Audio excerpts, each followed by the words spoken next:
বাবারে, সারা জীবন এই সংসার ঠেলে সংসারে যেটুখানি টাকা বাঁচিয়েছিলাম তোদের 3 ভাই বোনের নামে 3 ভাগে ভাগ করে রেখে দিয়ে গেছি। ওই আলমারির এক কোণে যত্ন করে রেখে দিয়েছি, তোরা 3 জনা ভাগ করে নিস। আমি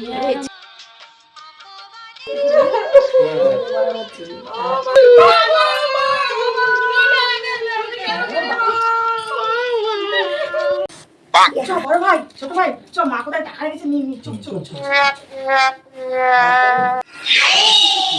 এই তুই কানবি ভাই না টাকা নিবি? হাই হাই, তুই কানবি ভাই না টাকা নিবি? High high. কিছুক্ষণ পর